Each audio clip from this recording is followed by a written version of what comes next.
I'm about to tell you has one purpose, and that's to make you fall in love with flower bulbs for your garden.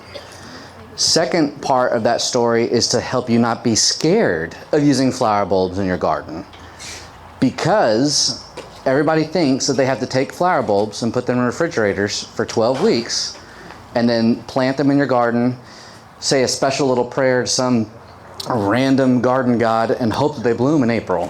And then they don't bloom, and then you're just disappointed.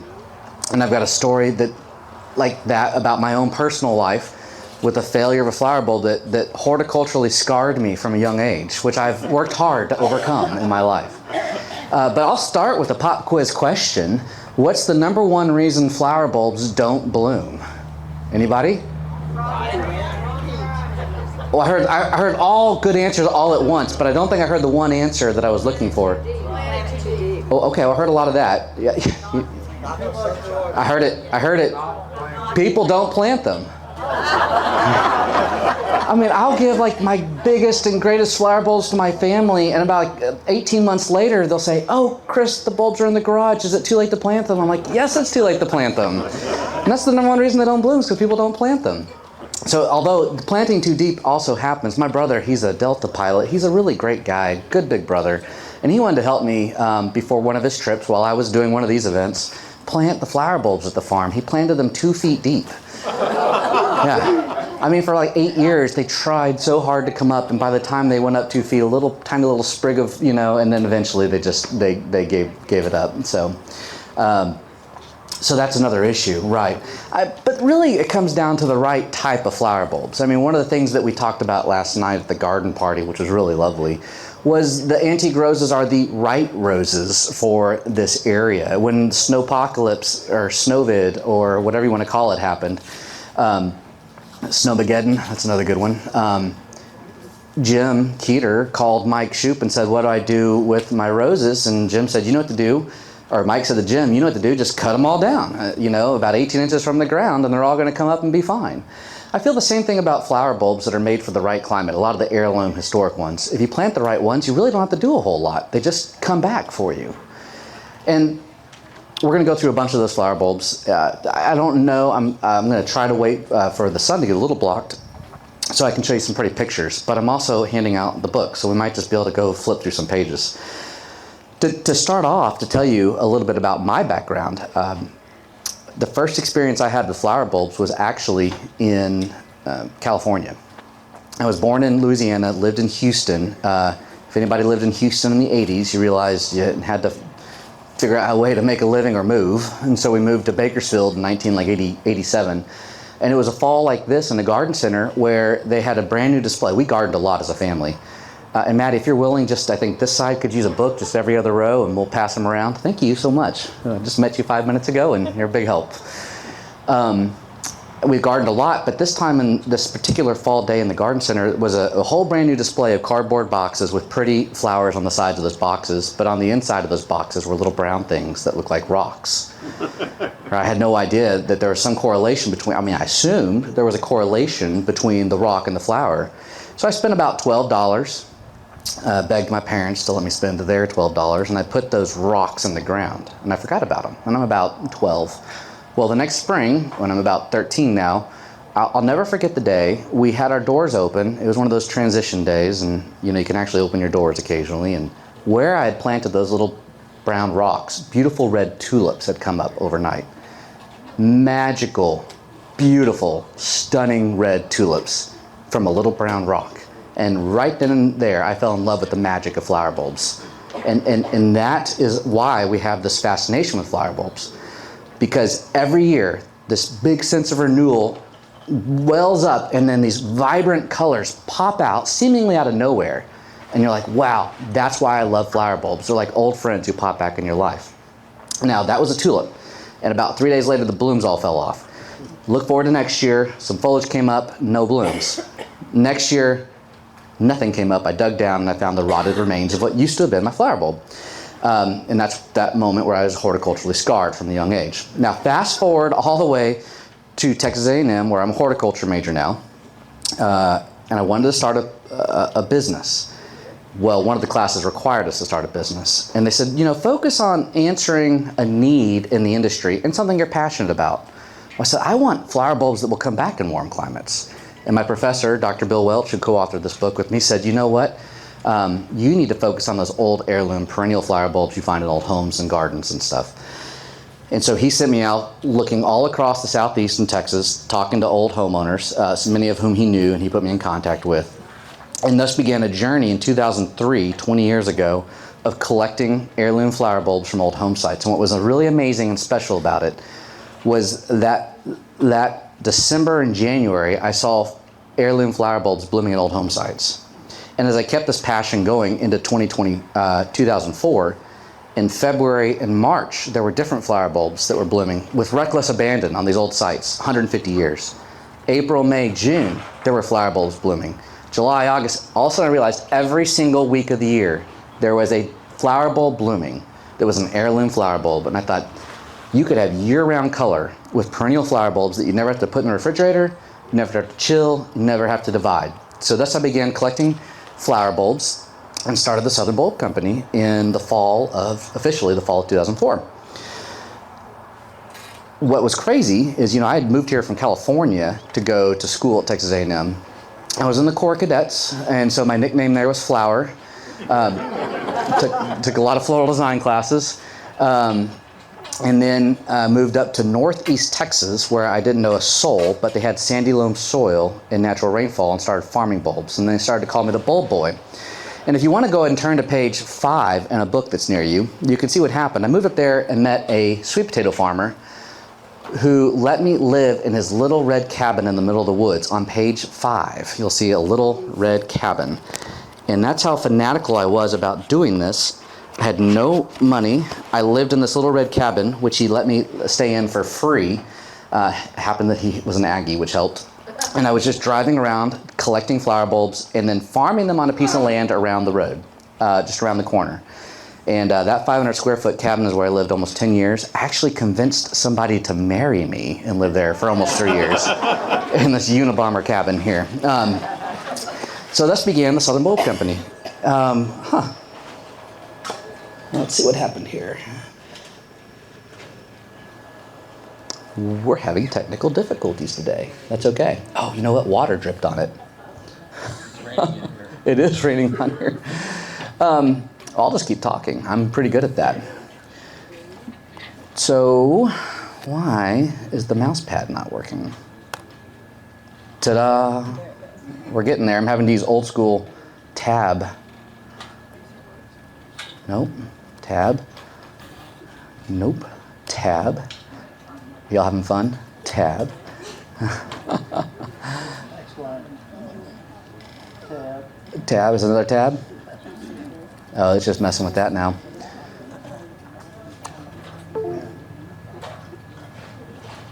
I think water dripped on it somewhere. Interesting. You want me to get a bigger hammer? Yeah, a bigger hammer. Let's use your technical support. That's my IT support. Okay, there we go. I got Alt. I'll go back to Alt. And I'm going to go to slideshow, which is S.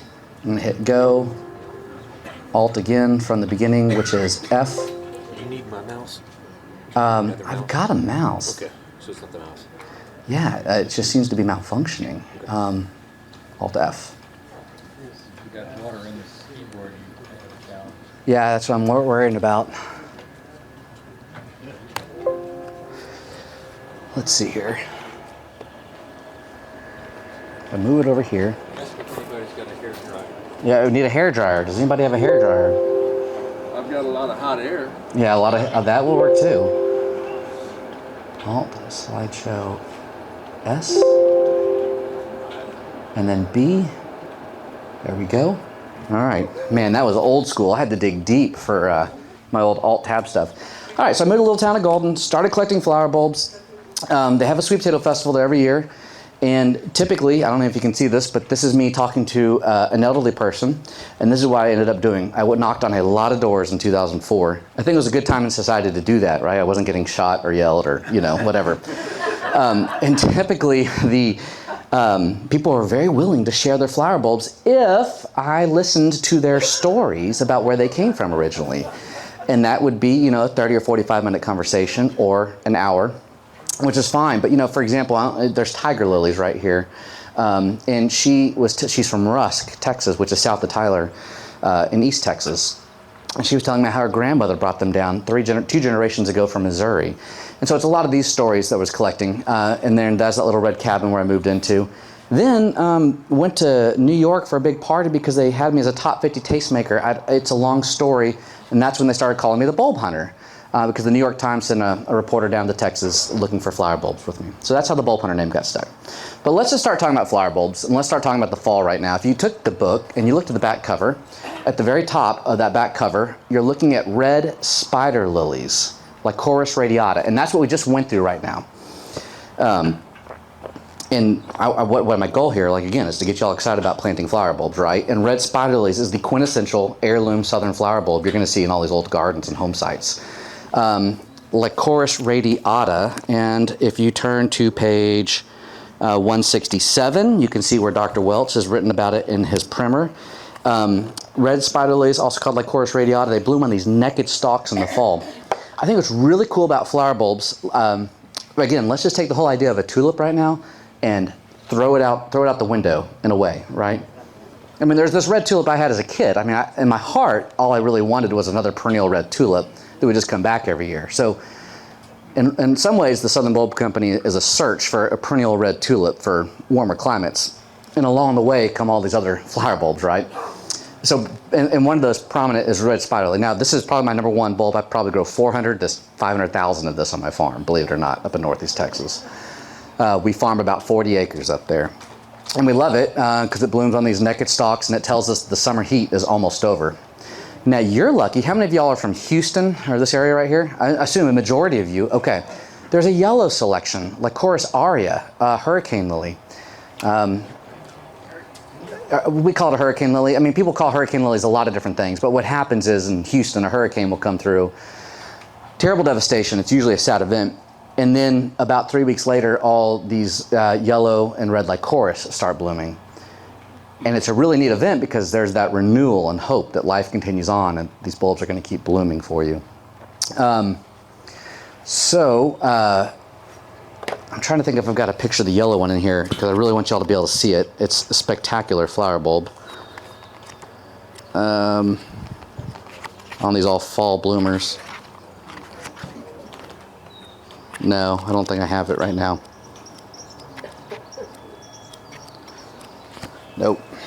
Okay. Let's get to the, oh, you know what? I know exactly what happened here. I've got to, you'll just bear with me. What happened here is, you're looking at my presentation with Walmart. Don't boo and hiss me. I was in Walmart headquarters last week, so I just need to turn this off. And Go grab some of your bulbs and bring down. that'd be great. Thank you very much. Walmart called me and they wanted me to come up there. They're investing like $120 billion into U.S. grown products over the next few years. Yeah, it is a good thing. I mean, excuse me, it is a good thing. I was honored to have been invited.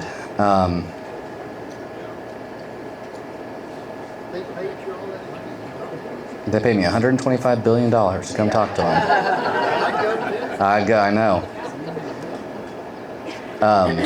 Couldn't you get a decent computer? I know.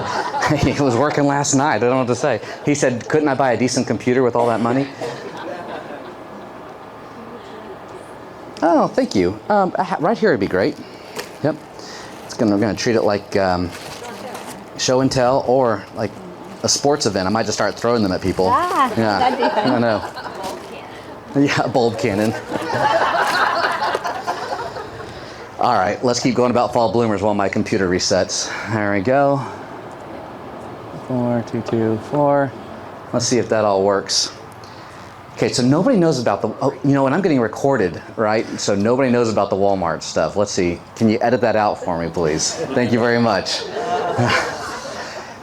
We're going to send a newsletter. We have 40,000 people on our newsletter list. We are going to very kindly ask them to go to walmart.com and buy our red spider lilies next week so that Walmart knows that we've got devoted, loyal customers. Okay, let's move on from the red spider lily. It's a southern bulb. Like, think North Carolina all the way to Texas. There's a Texas fall blooming bulb that we love that is like truly ours, that a German immigrant, Henry Oberwetter, introduced. And it's called the oxblood lily, Rhodophylla bifida. And it blooms on naked stalks as well. And if you look on the book, it's the top right there on the cover. See in the bottom top right? You know where I took that picture? I took that picture in the fall. It's like 95 degrees, right by Easterwood Airport in College Station, Texas, before it became a redevelopment. And somebody had rode those out probably 60, 70 years ago. And what's cool about flower bulbs, I talked about them looking like little black rocks. They've got these long naked stalks like that. Y'all can just hold it and pass it around. And inside these little things, this one already tried to bloom. You can see that red flower there because I had it out of the ground. Inside these little black flower bulbs, these stunningly red flowers show up in like August and September. I mean, these things just look like little black rocks, but there's these stunning red flowers, Rhodophylla bifida. And like all these other fall bloomers, what happens is they bloom on these naked stalks, they send their foliage up in the wintertime. So what does that tell us then about the flower bulbs to be successful? If the foliage is up in the wintertime, we talked about the number one reason flower bulbs don't bloom, and that's that they don't get planted. Right? And then sometimes they're too deep. But a lot of flower bulbs need sun, full sun. I mean, most need full sun. There are some that can be. We brought Spanish bluebells. Thank you to the Herb Society that brought me all the bulbs down. Except there's one more packet of Spanish bluebells up there in case anybody's listening back there. And they do well in shade, but most of these need sun. So if these are blooming in the fall, but the foliage comes up in the winter, so red spider lilies, yellow spider lilies, oxblood lilies, or schoolhouse lilies, that means that they can bloom in the shade under a deciduous tree like crepe myrtles or red oaks or pecan trees. And then when those trees lose all their leaves in the wintertime, it becomes a full sun spot. And that's where these and then that's when their foliage is up. There's a site in LaGrange, Texas, is really cool. When you go through LaGrange and it's really hot and you go over the Colorado River and then you go up that big hill there. And if you look to your left in the fall, under whole rows of crepe myrtles are whole rows of schoolhouse lilies that are blooming. It's really a stunning sight. So, hey, thank you were listening. Maddie and the Herb Society, thank you everybody for making this a team effort. Yeah. So since I've got it in my hand, these are called Spanish bluebells. Somebody actually called and emailed ahead asking about these, so I brought these down specially. These are cool. They bloom in the spring and they bloom in the shade. We can talk about those later. But hey, I think I've got my presentation back a little bit. So here we go.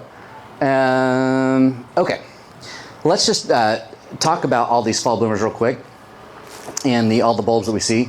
I don't know if you can see this. This is the Chelsea Flower Show in England. Has Felder made it here yet? Okay. Because of that whole notoriety with the New York Times, the Bulb Hunter, I was able to go to see like the latest and greatest daffodils and hyacinths that they have on display there in England, where all those Dutch growers bring them. Really pretty displays of flower bulbs and pots. And that made me have to kind of come to grips with the fact that everything that I was seeing in our old home sites and gardens didn't necessarily translate to pots. Those are old jonquils and pots. So as I'm talking about everything, and I'm talking about these great substitutes for tulips that you don't have to refrigerate, we do need to think about beauty in a little bit of a different way. Because when we think about flower bulbs, we think of the formal Kuchenhof gardens or all the formal botanic gardens like the Arboretum, Dallas Blooms, and they do great jobs there, right? And they pull up all the soil and they go in there and they put all the bulbs about 2 or 3 inches apart. Then they put that soil back on them and they come up like army men and they're really spectacular and they bloom. It's great. I've got a section at my garden, at my personal house, so we do that. It's a small section that I change out on a regular basis so I can do it within 2 hours on a Saturday morning. But the flower bulbs that we see that are perennials, like these red spider lilies, the schoolhouse lilies, the yellow ones we're already talking about, that is not necessarily how you work them into your garden, right? Those are annuals, the way that they're doing at the botanical gardens, that they throw away when they're done, right? We're talking about things that you put in your garden that are there forever. So like all these salvias, just imagine if there are red spider lilies coming up, blooming all amongst those salvias right there on naked stalks. And then what happens usually? We're gonna have a freeze, and then a lot of those salvias are gonna get cut back, and then your red spider lily foliage is gonna come up all winter long. And so you're gonna have green, like grass-like foliage in there all winter long, getting all the sun it needs. To see how those two work together in a perennial border, but you couldn't do that necessarily with the tulips. What would have to happen is, in a formal garden, we'd come in, we'd rip all the salvia out and throw it away, and we'd come in here and pull the soil out about 4 or 5 inches down, put our Army Man tulips in, cover back up, let them bloom, and that'd be a really formal botanical look. But once they're done blooming, then we throw those away, and then we got to come in here and plant another annual, and you see how you're on this annual cycle now, versus if I put all my salvias and red spider lilies in here, I'm just doing maintenance by cutting them down after that first frost or freeze. See how that works into your garden now, how it's a long-term sustainable effect in your garden? That's what we're seeing with these old perennial flower bulbs that will bloom all the time. So that's the look we're going for. That's the trick we're going for. Can you use these heirloom flower bulbs in formal areas with color change outs? You can, but the problem is, like if we went back to the red spider lily, here are a bunch of red spider lily bulbs, and we can pass that around. These are notorious for not blooming their first year. Like they always skip their first year bloom. I mean, I've got 400,000 and I might get like 100 blooms when I'm digging them up and replanting them all the time, right? Until they've been in the ground for 2 years. Then they bloom reliably. Well, what you don't want to do is go put these in an annual change out, because you'll just get foliage and no blooms. That won't look good, right? So you see how I'm retraining our brains to use the right bulbs in perennial flower bulb gardens? So that if we were to do all these and die 100 years ago, they'll still be coming up. 100 years from now, they're still going to be coming up and blooming. Peter, you can just pass those around. People can touch and feel. I don't know if you're going to be able to see it in one of these slides in a second. So we talked about the red spider lily. So can you see the oxblood lilies surrounding this tree right here a little bit? Okay, well, look at this picture. There used to be a tree here, and there's oxblood lilies in a circle around it right now, right? So that's the idea, right? That's what these flower bulbs are going to do for you. They're going to come back for you for generations. And if you really want to leave a legacy in your garden, you can always just write your name in schoolhouse lilies, or right before you sell the house. So, and there's the oxblood lily. And so we see them around these, again, an old German introduction from Henry Abervetter, who was a Texas plantsman who came one of the 1800s German immigrations waves into Central Texas, then went down to Central and South America, got the Rhodophylla bifida and came back. That's that site in LaGrange I was talking about right there. And that's in College Station, Texas again. So, and that's Easterwood Field. Now, if you're a little more, Felder, Susan, welcome. Sorry to call you all out. I already mentioned the Chelsea Flower Show. So I got to lead a garden tour across England with Dr. Welch, and we were on the island of Jersey, right? Leading this garden tour. And who walks in the door but Felder Rushing and Susan? Do you remember that? Yeah, how wild was that? Yeah. You know, that was like 15 years ago, and I had 0 kids. Yeah, now I've got 3 little blonde-haired kids over here. I think they're behaving. Well done. Hey, how many of y'all are in the prairie blackland soils out here? Do you have that stretch? Okay, you've got it. Yeah, y'all have it for sure. Okay, here's a fall bloomer that's really cool. Sternbergia lutea. Neil Sperry calls them buttercups sometimes, or sometimes they're called the autumn daffodil. Feel free to look through the book for the Sternbergia lutea. I was giving a talk in San Antonio to non-Texans. It was a bunch of tall Dutchmen, and they were part of the North American Flower Bulb Wholesalers Association. I didn't even know that group existed. Page 169, if anybody wants to see it, page 169. And there was an Israeli group there. You know, a lot of the paper whites that we force bloom are grown in Israel. And nobody, I mean, everybody's being polite, but nobody's really impressed with old flower bulbs, right? I'm like, they're 100 years old. They're like, big deal, you know? Until I got to this one, and the Israeli group really started talking with themselves, and they raised their hands, and they said, hey, you know, you've been talking about old flower bulbs, and they're not really old for us. I mean, it's neat, it's cute, you know, essentially. But these bulbs have been on ancient Babylonian sites that date back 5,000 years. Which I thought was pretty cool. And you see them all across Dallas, Midlothian.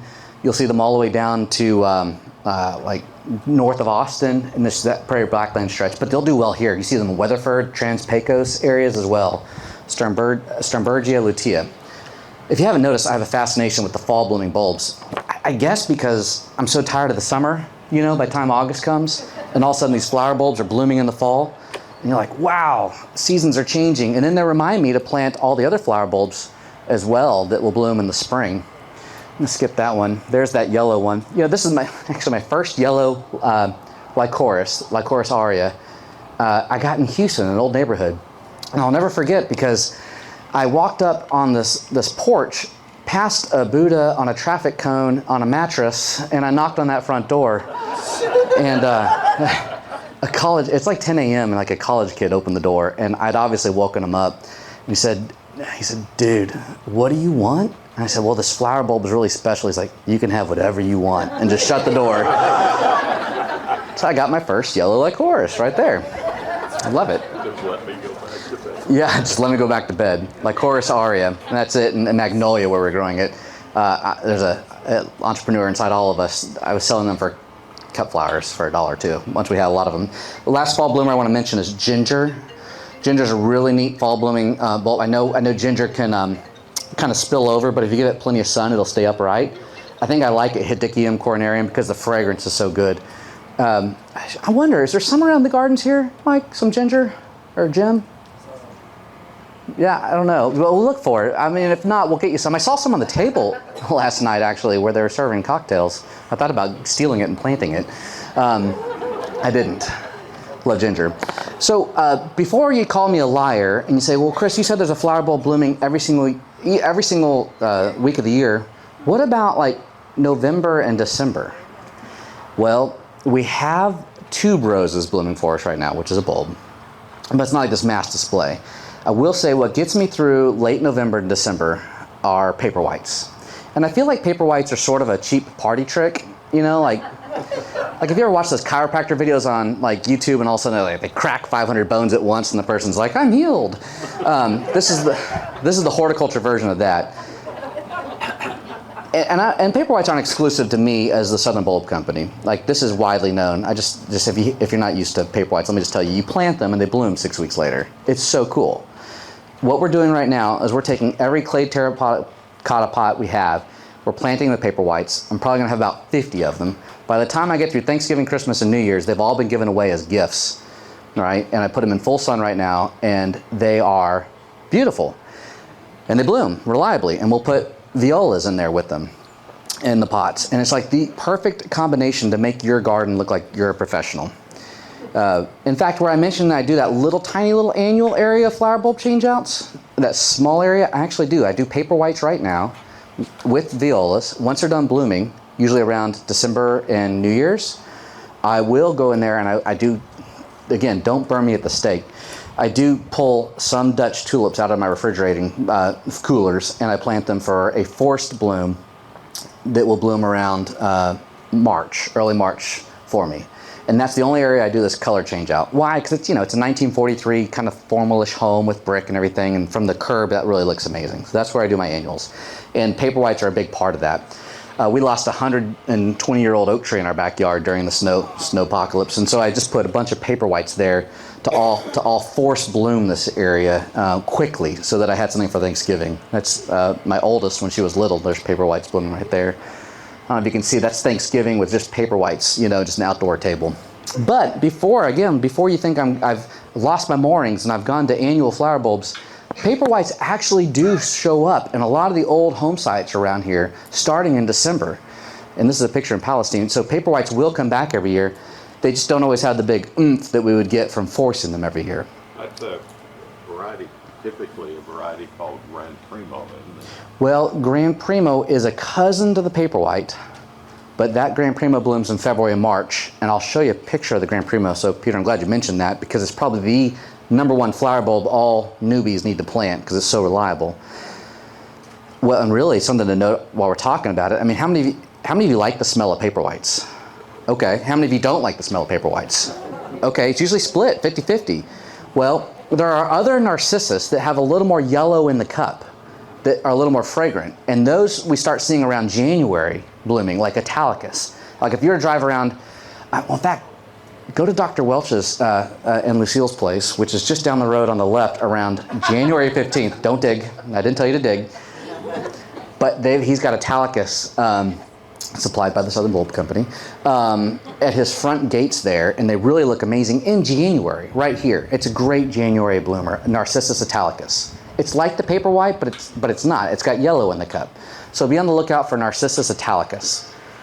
And it's got more of a star shape. So the Narcissus are what I started to see as a college graduate, driving around looking at old home sites in January. It was Italicus was blooming in January, and this is it on the side of a road here near Centerville from last year. As we get into February, though, we start to get the trumpet shapes that start blooming, like the daffodils. Now, are daffodils Narcissus? Yes, Narcissus is the genus. So paper whites, Grand Primos, daffodils, they are all in the genus Narcissus. A daffodil is just what we call those large cupped ones. And what's really cool, though, those large cupped daffodils were all originally bred from this one right here, the lint lily, or the Narcissus pseudo-Narcissus. And this one does very well for us in naturalizing. It struggles a little bit down here with the alkaline soils we were talking about last night. I'll show you one that does well, better in the alkaline soils. But this is the one that if you're going to be your own bulb hunter in mid to late February, start driving the old country roads, because you'll see this all of a sudden. We're talking, and this is why I started to get really inspired as a college graduate. I'm like, oh my goodness, this has been left alone here in Texas in the southeast, and we've got flower bulbs doing this and naturalizing over large meadows. That's awesome. Well, in late February, there's a little tiny one that starts blooming too, called a jonquil. Now, the jonquil is only like, the blooms are the size of my thumbnail, but it makes so many of them, you get more of a color mass, and they'll set seed. So all the bulbs we're talking about are perennials, meaning they're going to come back every year, but some are perennials and they'll set seed, which means they'll start to naturalize, which is cool because you start to get these Monet looks across cemeteries. And this is near Arkansas when I was driving up there last year. I don't know if you can see that roadside. It's all just jonquils filling it. Well, the jonquils will breed with that lint lily I just showed you, and they'll make a campanile. And the campanile can actually do very well on meadows around here, all the way through just sort of this Washington County area. I've seen the campanile doing well, naturalizing in hay meadows here in Washington County. So that's the campanile. It's like a mule, right? It's the jonquil with the lint lily.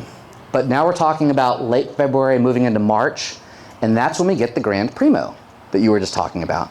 The Grand Primo is a very reliable Narcissus. If you've never done any kind of daffodils or Narcissus, I would suggest using the Grand Primo. It blooms reliably, and here it is blooming in mid-March.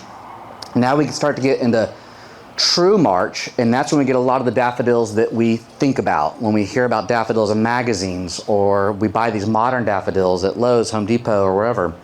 That's when you start seeing those bloom. But this one is the Golden Dawn, and I grow a lot of Golden Dawn on my farm. That's our farm there in Northeast Texas.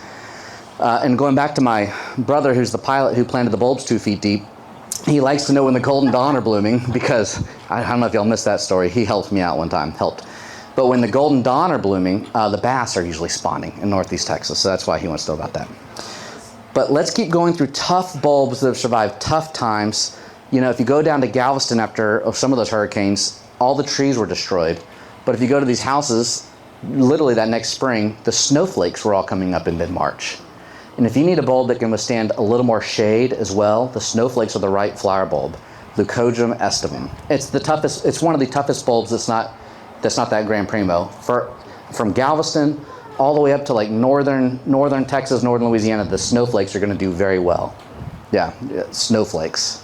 Now, not snowdrops and not snowbells. Yes, ma'am. They bloom better if you separate them after so long, or just leave them alone? The Leucojum aestivum bloom better if you leave them in clumps. I would not separate these. In fact, there was a lady in northern Louisiana. Her name was Adele. Super nice lady. She said she had a really old patch of them she wanted to show me. And it was about a 2-hour drive because I wanted to see an old patch of snowflakes blooming. You know, do they look better as big clumps? Well, she said, well, why don't you come over Thursday, because I had that free on my schedule. And we'll have lunch at my house, then we'll go look at my old abandoned lot overlooking the Ouachita River. First mistake was that Thursday she served liver every Thursdays. So liver and water. I mean, that was it. So and I downed my liver. Then we went to go look at her site, and I thought, okay, well, I hope it's a nice little patch of them. Well, I got to her patch and voila. I don't know if you can see this, but they are just filling that area. Surely there's a picture in my book of the snowflakes blooming and covering that large area. Because I want y'all to see how spectacular it was.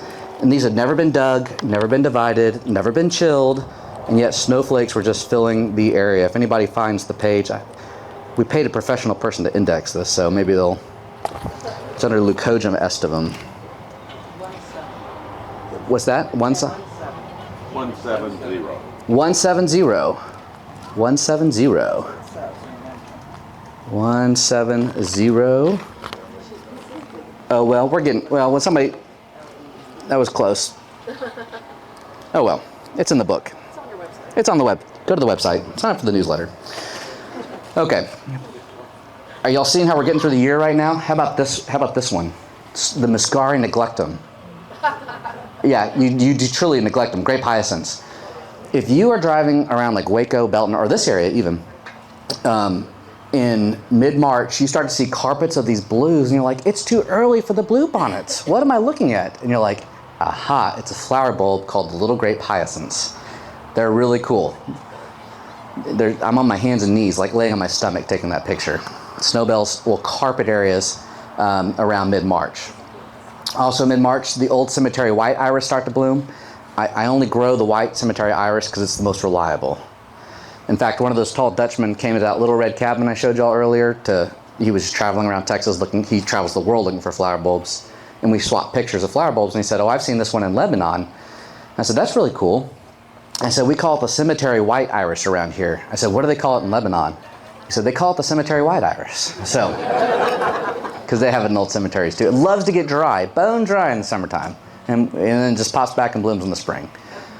As we move into April, the Byzantine gladiolus starts to bloom. So we've gone January, February, we start in the fall, August, September, October, November, December. Now we're January, February, March, and now we're into April. This is the quintessential bulb you're looking for in April in old gardens, the Byzantine gladiolus. It comes in a bright magenta purple. I'm pretty sure you'll see it all over this garden here in April if you're to walk here in April.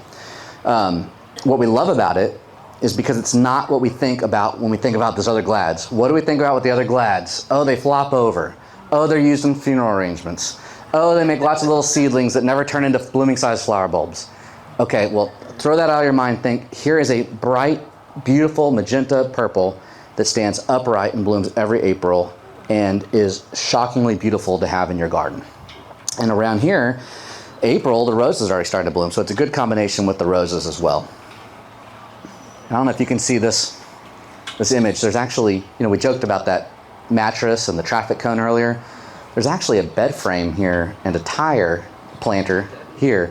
So it's not necessarily what we have to work with as gardeners, it's kind of how we actually use it and make it work in our gardens. So around here too, in April, another special bulb starts to bloom.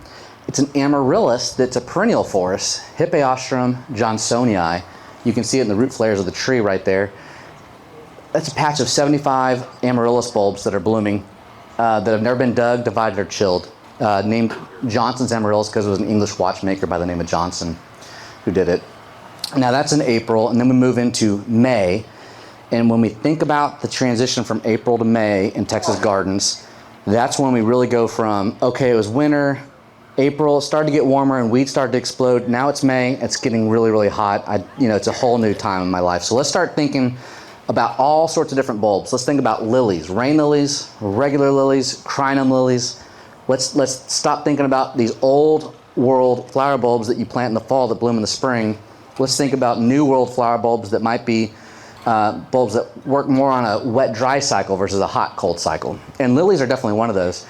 This is the St. Andrew's Church in the Heights down in Houston, and it's filled with Easter lilies, not blooming on Easter.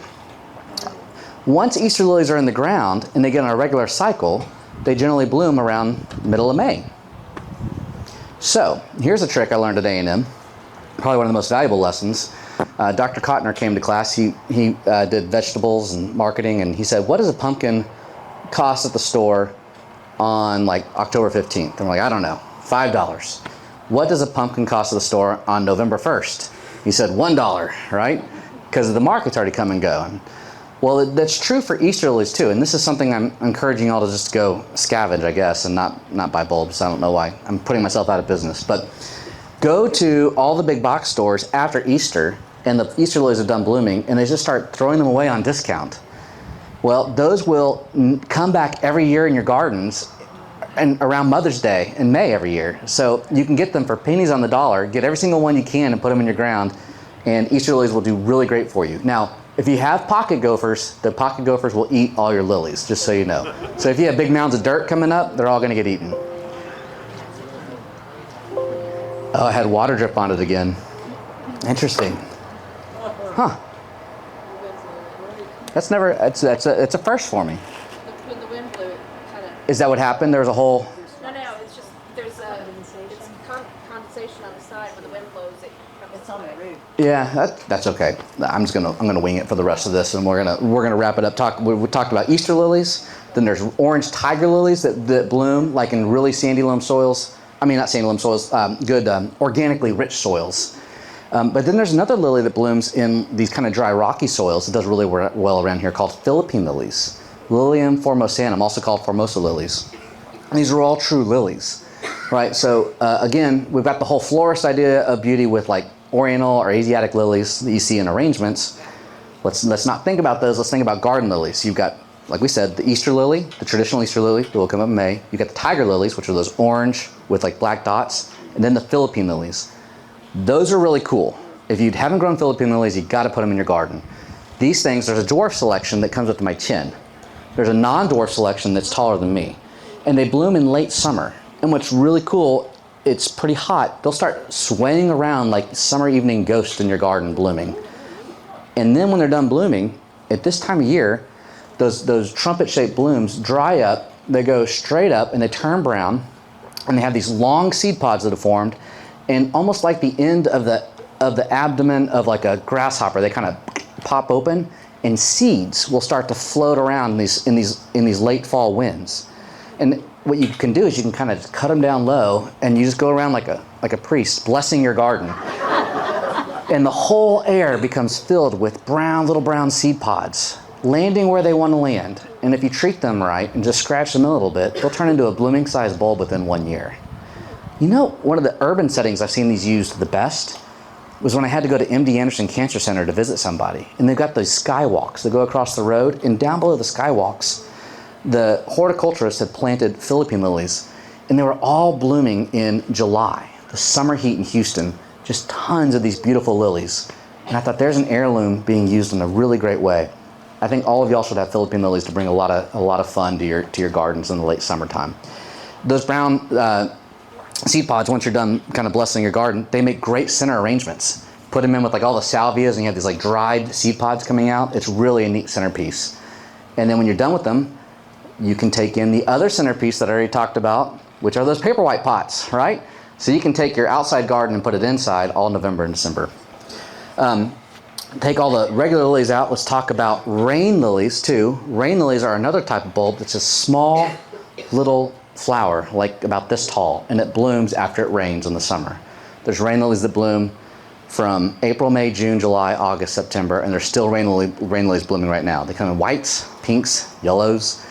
Just anytime after a rain, I think you should be looking for these little rain lilies, and they will bloom when you least expect it. Then the last one is the crinum lily that blooms in the summertime, and crinum lilies will get the size of like footballs or bigger, and you could like hurt somebody with the crinum lilies. I didn't bring any with me, but you can walk the garden paths and you'll see crinum lilies because they have strong, bold foliage. It looks like huge, large, robust blades of grass that are coming up. Corn foliage. Yeah, like corn foliage. Well, in fact, side note, flower bulbs are monocots. There's only one flower bulb that's not a monocot. It's a dicot, and that's oxalis. But every other bulb is a monocot. And so therefore, when you see like grass-like foliage, you're looking at usually some type of flower bulb. What are some deductions you can make from that? Well, like a lawn, if you give it a bunch of nitrogen, you're going to get a bunch of foliage, right? And you don't really want too much foliage with bulbs. You want big bulbs to get bigger blooms. So what you're going to do is you're going to give them potassium and phosphorus more, a little bit of nitrogen.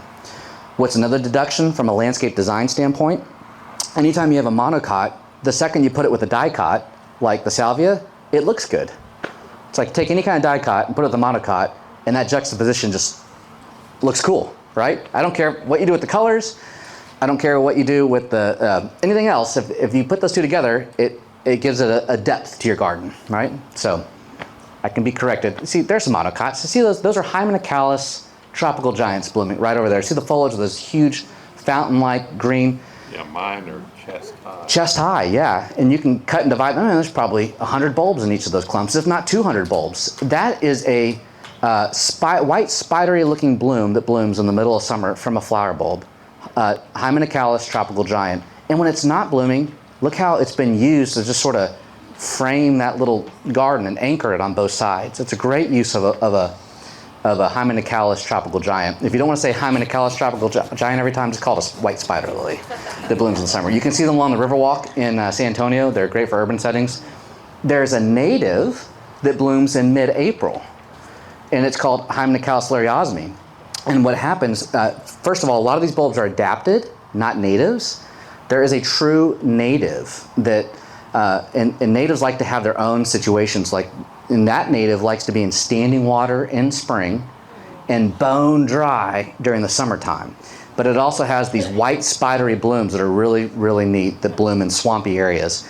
And if you read the early accounts of Texas exploration, there was an expedition that started in San Antonio in the 1850s that Berlandier led it, that marched across Texas up to Rusk, and he talks about coming into a field of knee-high white spidery lilies in April as he made this trip from San Antonio up to Rusk. And it's a really neat account. If you've never read Berlandier's expedition across Texas, it's pretty cool. It talks about like wooden wheelbarrows with foot-long freshwater prawns being wheeled in from the San Antonio River into the markets back then. It was really an amazing, it still is an amazing state, but there's some neat stories. On the crinum lilies and even on those Hymenacalis, just a word of warning, I've got piles of broken shovels trying to dig those out of the ground. You will break your shovel or your back. Homer spoke in the Odyssey of a flower that the gods couldn't pull out of the ground, and I'm pretty sure he was talking about crinums. So, all that to be said, those lilies I just mentioned, the Hymenacalis and the crinum lilies, the rain lilies, and just the regular lilies, carry us all the way through the summer, and next thing you know, we're back into the fall bloomer, red spider lilies, yellow spider lilies, and there's year-round color going on in your garden. And it takes a lot of trial and error. You're going to kill a lot of stuff, but if you're not killing plants, you're not gardening.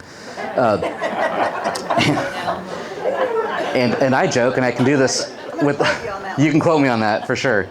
And I hate to bring my family into this, but since my wife's here, I think it's the only thing we argue about is gardening. And so what goes where? So there's a lot of debate of where things go, and you got to be killing things, but it's a lot of trial and error. Last thing I want to encourage you all on is to go out there and flower bulb hunt yourself. Go explore, go take pictures. A word of caution, just because a gate might be broken and open does not mean you have permission to walk on land. Every piece of land is owned by somebody. So just usually get a hold of them through the tax records. 90% of the time, if they know you're a flower bulb lover, they'll let you on their land and they want to tell you stories about their grandparents, still to this day. Any other reason they'll tell you, no, get off my land, it's private property. But if you're interested in the horticulture, it's like this great common ground for everybody. They love to talk about plants. And so therefore I encourage you to all go do that. And I'll wrap up with the fact that we eventually found a red tulip. If you go to the front cover of the book is the tulip, and you look in there, a red tulip in central Texas that has come back for generations now, and I've found an acre of it. Never been dug, chilled, refrigerated, whatever, and it comes up and blooms every year. And it's a really neat flower bulb. We have brought it to market several times, so we'll continue to bring it to market. I'm growing it on a nondescript location near Richardson, in Princeton actually, because it needs blackland prairie soils to really do well. It grows well in your garden. There you go. And it's stoloniferous. Every 2 inches it pops up another one. But it's a little tiny little hairy tulip bulbs. But it really was going full circle from being horticulturally scarred as a kid to realizing we have more flower bulbs here in Texas than they could ever dream of having in Connecticut, where they grow 150 different colors of the same tulip, right? We have something blooming every single week of the year. And I want y'all, like I said from the very beginning, my number one goal was for y'all to be excited about planting flower bulbs. And I hope that passion and that joy has come across, and get out there and buy some flower bulbs. So thanks for having me today. I appreciate it. Jim, thank you.